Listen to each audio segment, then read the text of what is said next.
ሰዎች የሆነ የተለያየ የሆነ አንዳንድ ነገር እያዩ ሉትራኖችም እንደኛ እንትን ይላሉ ምናምን ከዚህ በፊት ተናግሬያለሁ። አንደኛ ኢቭን አይደለም እንደ የተለያዩ አጫጭር አርቲክል የጻፉ ሰዎችን አምጥቶ መናገር አይደለም ኢቭን ከኮንፌሽን እንኳን ሲጠቀስ ያንን ኮንፌሽን መጥቀስ ወይም ካታኪዝሙን መጥቀስ ራሱ በቂ አይደለም። ለምን?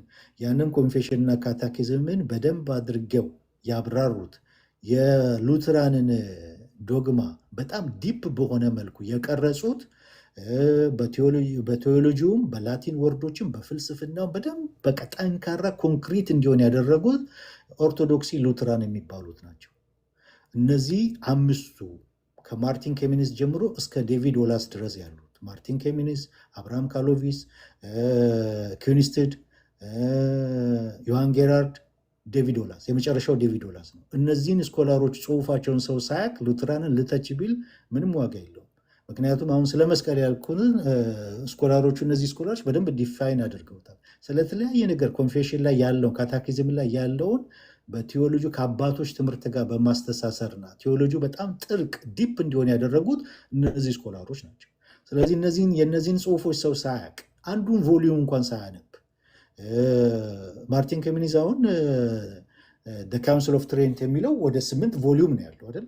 አንዱን ቮሊዩም እንኳን ሳያነብ እነ ዴቪድ ሆላዝ የጻፉትን በኦርዶ ሳሉቲስ ላይ እነ ዮሐን ጌራርድ በድነት ላይ የጻፉትን እነዚህ ጽሁፎቻቸውን ሰው ሳያይ እነ ኩኒስትድ በኮሚኒኬቶ ደማቶም ላይ እኔ ያቀረብኩታም ከዚህ በፊት በጌታ እራት ላይ ኮሚኒኬቶ ደማቶ የኩኒስትድ ጽሁፍ ነው። ያንን የእነሱን ጽሁፎች ሰው ሳያቅ ሉትራን እንደዚህ ነው የሚያምኑት ወይም ሉትራንን ለመተቸት መነሳት ትክክል አይደለም ብያለሁ። የሉትራን ዶግማ በጣም ኮንክሪት ያደረጉት እነዚህ ናቸው። እንደገና ደግሞ ሉትራኖች ስኮላሮችን እንዴት ነው የሚከፍሉት ብሎ ማወቅ ያስፈልጋል። በ3 ደረጃ ነው የምንከፍለው። ሃይ ሉትራን ስኮላሮች ከፍተኛ አንደኛ ደረጃ የሚሰጣቸው እነ ማርቲን ሉተር፣ እነ ፊሊፕ ሜላንግተን፣ ማርቲን ኬሚኒስ፣ አብርሃም ካሎቪስ፣ ዮሐን ጌራርድ፣ ኩኒስትድ እና ዴቪድ ዎላዝ ነው። እነዚህ አንደኛ ደረጃ ያሉ ስኮላሮች ናቸው በሉትራን ማለት ነው። እነዚህን ማወቅ ያስፈልጋል። ሁለተኛ ደረጃ የሚሰጣቸው ደግሞ 20ኛው ሴንቸሪ ላይ የነበሩ እነ ዋልተር፣ እነ ፍራንሲስ ፓይፐር፣ እነ ጆን እነዚህ የመሳሰሉት ደግሞ እነ ሙለር እነዚህን የመሳሰሉ ደግሞ ሁለተኛ ደረጃ የሚሰጣቸው የሉትራን ስኮላሮች ናቸው። 3ኛ ደረጃ የሚባሉት በአሁኑ ጊዜ ያሉት ማለት ነው። ያንን እያብራሩ ያንን እየገለጡ እነዚ ሃይ ሉትራን ኦርቶዶክስ ስኮላሮች የጻፉትን ያንን የሚያንጸባርቁ የሚገልጡ የሚያብራሩ የሚያስተምሩ ናቸው። 3ኛ ደረጃ እነዚህን ማወቅ ያስፈልጋል። እነ ማርቲን ኬሚኒስ፣ እነ አብርሃም ካሎቪስ፣ እነ ዮሐን ጌራርድ፣ እነ ኩኒስትድ እና ዴቪድ ዎላዝ ማለት ከሉተር እኩል ነው የምናያቸው። ከፊሊፕ ሜላንግተን እኩል ነው የምናያቸው። አንደኛ ደረጃ ላይ ያሉ ናቸው። ስለዚህ እነዛን ጽሁፎችን የግዴታ ማንበብ አለበት። አንድ ሰው ሉትራንን ራሱ ክሪቲሳይዝ ለማድረግ የሆነ ኮንፌሽን ላይ የሆነ ጽሁፍ አምጥቶ በቃ እንዲህ ነው ብሎ ክሪቲሳይዝ ማድረግ አይችልም።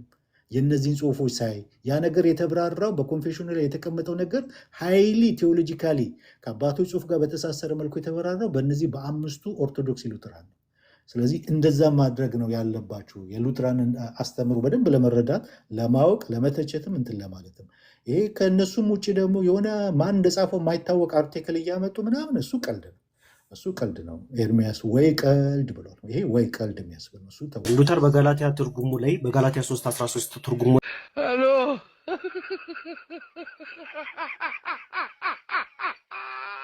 ላቅርብልህ። ማርቲን ሉተር እንዳለ የሚያስተምረውን ትምህርት ትቀበላለህ?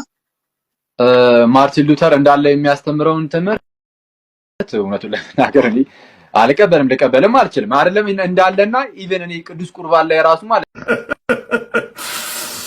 ወይ ቀልድ Why? Oh, that's why. Why? Why?